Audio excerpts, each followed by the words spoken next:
Bonjour, chers frères et sœurs en Christ, peuple de Dieu. Nous voici encore réunis en ce jour, ce mercredi 24 mars 2022. Nous sommes à notre rendez-vous habituel, donc autour de notre émission qui s'intitule La Minute de la Parole. Alors, je voudrais ici, donc, sans plus tarder, vous inviter à la prière.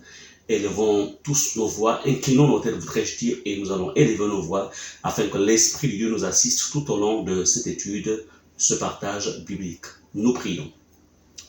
Père Saint, nous venons dans le nom de Jésus-Christ de Nazareth te recommander, Seigneur, ce moment. Seigneur, ta parole qui est esprit et vie, notre Dieu et notre Père, viens encore planter cette parole au fond de nos cœurs. Seigneur, toi qui as dit que l'homme ne vivra pas seulement que de pain, mais de toute parole qui sortira de la bouche de Dieu. Ce matin, Seigneur, par le Saint-Esprit, que ta parole sorte encore de nos cœurs, de nos bouches. Seigneur, merci de m'utiliser comme instrument pour servir ton peuple. C'est dans le nom de Jésus que j'ai prié et nous disons Amen. Alors, donc, le thème de notre étude de ce jour s'intitule « Le salut et la porte étroite ». Le salut et la porte étroite.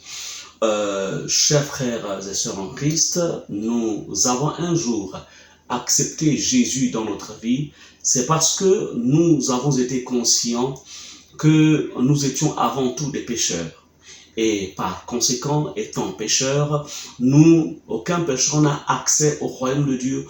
Aucun pécheur ne peut passer l'éternité dans la présence de Dieu. C'est pourquoi, comme il est écrit dans Jean chapitre 3, verset 16, « Car Dieu a tant aimé le monde qu'il a donné son Fils unique, afin que quiconque croit en lui ne périsse point, mais qu'il ait la vie éternelle. » Alors, ce matin, il va être question pour chacun d'entre vous de vérifier quel est l'état de votre salut. C'est pourquoi ici, le thème de notre étude, c'est le salut et la porte étroite. Bien aimé, le salut, en fait, nous allons voir à travers l'écriture. En fait, il va être question aujourd'hui, pour chacun d'entre vous, d'examiner l'état de votre salut. Est-ce que je suis encore dans la voie du salut? Est-ce que je marche encore selon le salut? Ou alors je suis loin du salut? C'est très important. Alors, ensemble, allons-y dans Luc chapitre 13. Ouvrons nos Bibles dans Luc 13, verset 24. Luc chapitre 13, verset 24. Nous lisons la parole de Dieu. Il est écrit ceci. « Efforcez-vous d'entrer par la porte étroite. » C'est notre Maître Jésus qui parle. « Car, je vous le dis, beaucoup chercheront à entrer et ne le pourront pas. » Qu'on peut dire, beaucoup voudront avoir accès au salut, mais ne le pourront pas. Nous évoluons jusqu'au verset 28, donc allons-y, verset 25. « Quand le maître de la maison se sera levé et aura fermé la porte, et que vous, étant dehors, vous commencerez à frapper à la porte en disant « Seigneur, Seigneur, ouvre-nous !» Il vous répondra « Je ne sais d'où vous êtes. » Verset 26. Alors, vous vous mettrez à dire « Nous avons mangé et bu devant toi, et tu as enseigné dans nos rues. » Verset 27, il répondra « Je vous le dis, je ne sais d'où vous êtes. Retirez-vous de moi, vous tous ouvriers d'iniquité. » Verset 28, c'est là qu'il y aura des pleurs et des grincements dedans. Quand vous verrez Abraham, Isaac et Jacob et tous les prophètes dans le royaume de Dieu, et que vous serez jetés dehors. Bien-aimés, ici c'est Jésus qui parle. Pendant les jours de sa chair sur la terre, il interpelle l'homme. Il interpelle les Juifs. Comme aujourd'hui, il interpelle autant pour moi les croyants, les enfants de Dieu, les chrétiens. Il nous interpelle. Il commence son discours en disant, au verset 24, « Efforcez-vous d'entrer par la porte étroite. » Comme pour dire, il n'est pas facile de conserver le salut. Alors, déjà, je voudrais dans un premier temps, c'est quoi le salut? Le salut est une notion spirituelle qui signifie délivrance et libération. Donc, lorsque quelqu'un a le salut dans sa vie, quand quelqu'un a expérimenté le salut, alors il vit une vie de délivrance. Comme pour dire, il n'est plus esclave de quoi que ce soit. Il n'est plus esclave du diable, il n'est plus esclave du péché, il n'est plus esclave de la chair, il n'est plus esclave du mal. Il vit une vie de liberté. Il est libéré. Toi qui m'écoutes, tu vas à l'église tous les dimanches. Tu lis la Bible, tu chantes des cantiques, tu pries tous les jours, c'est bien. Mais es-tu délivré? Es-tu délivré de tous tes péchés? Es-tu délivré de la chair? Es-tu délivré de l'orgueil de la vie? Es-tu délivré des ténèbres?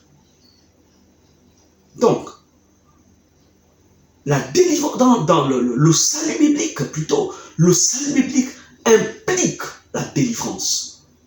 Quelqu'un ne peut pas dire qu'il a le salut dans sa vie et ne pas expérimenter, ne pas vivre la délivrance des conséquences de ses péchés.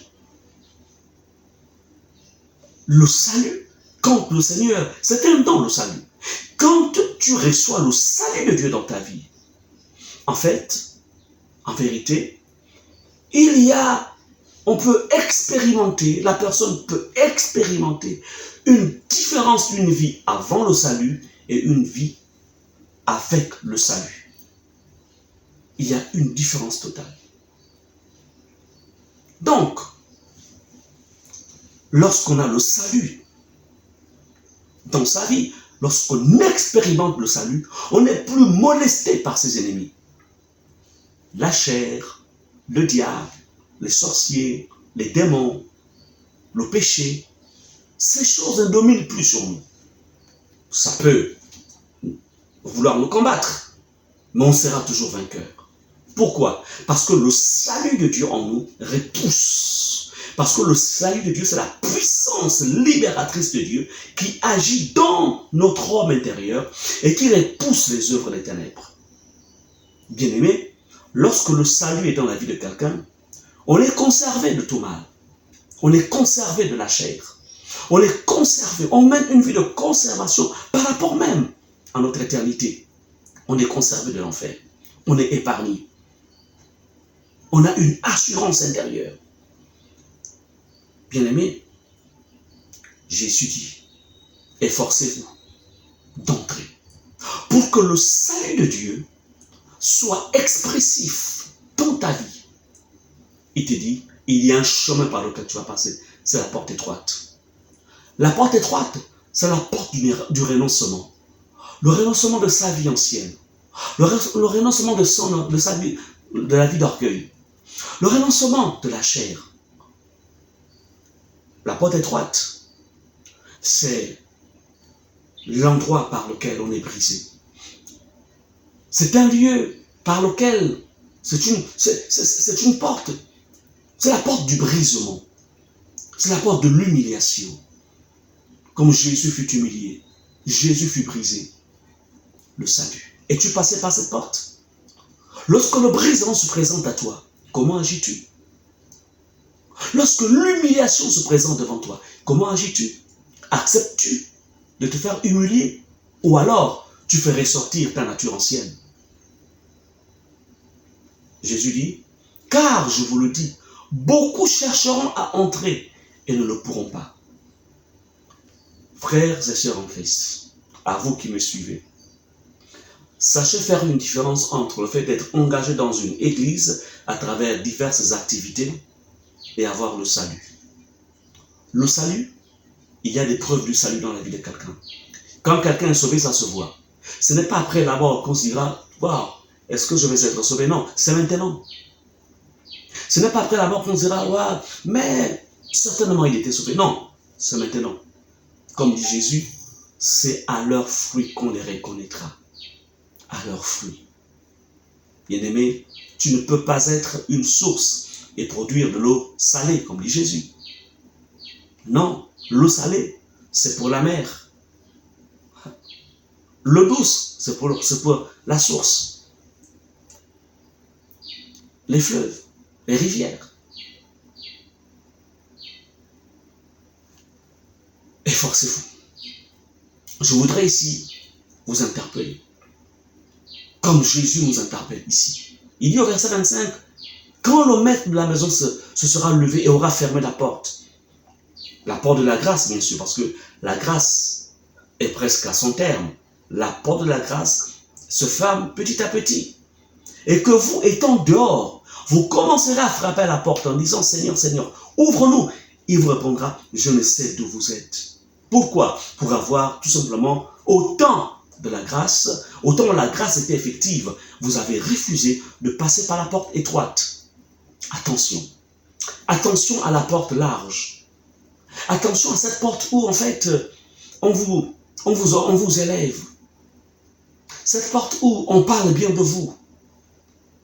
Cette porte à travers laquelle vous avez les éloges des hommes. Les hommes vous acclament. Oh, vous occupez les premiers rangs dans la société. La porte, la grande porte. Bien-aimé, je ne voudrais pas ici dire que, je ne voudrais pas dire ici que tous ceux qui occupent les premiers rangs dans la société, forcément, sont hors de la porte étroite. Ce n'est pas ce que je veux dire. Mais je voudrais dire une chose, c'est qu'en fait, rechercher la gloire de Dieu au lieu de rechercher la gloire des hommes. Rechercher l'approbation de Dieu au lieu de rechercher l'approbation des hommes. Rechercher la porte étroite. Comme pour dire, il y a une relation entre le salut et la porte étroite. Il y a une relation entre le salut et le renoncement aux œuvres mortes. Il y a une relation entre le salut et le brisement. Il y a une relation entre le salut et l'humilité. Il y a une relation entre le salut et une vie de délivrance. Il y a une relation. Ma question ce matin, c'est une exhortation, comme j'ai l'habitude de vous les donner depuis un bon bout de temps. Ma question, expérimentes-tu la délivrance des conséquences de tes péchés? Expérimentes-tu l'éloignement de tes ennemis dans ta vie? Expérimentes-tu cette conservation où le monde, en fait, n'a plus d'impact sur ta vie? La chair n'a plus d'impact sur ta vie. Le diable n'a plus d'impact sur ta vie. Les ténèbres dans leur ensemble n'ont plus d'impact sur ta vie. Si c'est le contraire, je suis vraiment dans le regret de te dire, tu n'as pas le salut dans ta vie. Jésus a dit, c'est à leurs fruits qu'on les reconnaîtra. Que faire alors? Tout simplement, va vers le Seigneur Jésus. Il a dit, cherchez et vous trouverez. Cherche la face du Seigneur. Crie à Jésus. Prends un temps de retraite où tu dis, Seigneur, je veux voir ta face. Seigneur, je ne veux pas vivre une vie chrétienne illusoire. Vivre une illusion, croyant avoir le salut, alors que le salut est loin de moi. Et au dernier jour, être étonné quand le maître dira, retirez-vous de moi car je ne vous ai jamais connu. Quel malheur, quel désastre, avoir vécu une vie dans l'illusion. Non, tu peux dire aujourd'hui, Seigneur, aide-moi à être vrai avec moi-même. Aide-moi, Seigneur, à ne pas vivre en voulant faire plaisir à mon prochain, en voulant faire plaisir à mon entourage. Aide-moi, Seigneur, à te rechercher, à rechercher ta face, à être en phase avec la vérité de ta parole. Comme tu l'as dit, c'est à leurs fruits que vous le reconnaîtrez. Bien-aimé, ce matin, c'est cette exhortation que j'ai vivement désiré te donner. T'interpeller et te faire comprendre. Trompe-toi sur tout. Trompe-toi sur une carrière professionnelle. Trompe-toi sur toute autre chose sur la terre. Mais ne te trompe pas en ce qui concerne ton éternité. Une fois on est sorti de ce corps, on n'a plus l'occasion d'y revenir. Une fois la trompette sonnera et que l'enlèvement ait lieu, alors que tu penses être dans le salut et que tu as été dans l'erreur, la seule chose, la seule alternative qui te restera, c'est passer par la grande tribulation. Et là, ça va être des pleurs et des grincements de dents. Je ne voudrais pas te souhaiter cela. C'est pourquoi je t'appelle ce matin. Alors, je t'invite à la prière, tout simplement en répétant après moi cette prière. Incline-toi dans la prière avec moi. Prions. Seigneur, j'ai compris ce matin l'importance et la nécessité de passer par la porte étroite afin d'expérimenter ton salut. Aide-moi, Seigneur, à ne pas mener une vie d'illusion. Aide-moi, Seigneur, à ne pas d'abord rechercher la gloire des hommes, l'approbation, Seigneur, des hommes de ce monde. Mais aide-moi, Seigneur, à être cet homme qui vit dans le brisement. Cet homme, Seigneur, qui ne recherche pas la porte large, mais qui recherche la porte étroite. Parce que le salut vaut mieux que tout. Aide-moi, Seigneur, à garder ce salut. Aide-moi, Seigneur, à posséder ce salut. Aide-moi, Seigneur, à protéger ce salut. Seigneur, c'est ma prière ce matin. Au nom de Jésus, j'ai prié. Amen. Bien-aimés, nous sommes au terme donc de cette minute de la parole pour ce mercredi 24 mars. Et si Dieu le veut, mercredi prochain, nous serons encore ensemble, toujours pour écouter la parole, méditer la parole et surtout laisser le Seigneur nous tailler, nous donner la forme qui lui plaît. Que Dieu vous bénisse et à la semaine prochaine. Dieu vous bénisse.